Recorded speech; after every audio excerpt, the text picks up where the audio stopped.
Hi, my name is Juliet Landau Pope, and this month I'm celebrating 10 years since I started my own business in London called JLP Coach. During that time, my business has evolved from not only practical decluttering, but also to coaching individuals, both adults and teenagers, to running workshops and giving talks, and writing books and articles. And throughout the way, I've never stopped learning. I learn from my colleagues and from my clients. I learn from people around me who are self-employed, in fact, from anybody. And that's one of the reasons why I love being part of the APDO community, and I love coming to conference. In fact, I've been to every single APDO conference since they started.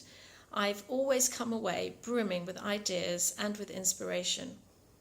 This year, I've offered to run a workshop on a subject that's really close to my own heart, and that's the link between perfectionism and procrastination. I'd like to offer this to slightly more experienced POs, to people who've been working for a couple of years or so that we can look at some case studies and discuss some different perspectives and really learn from each other.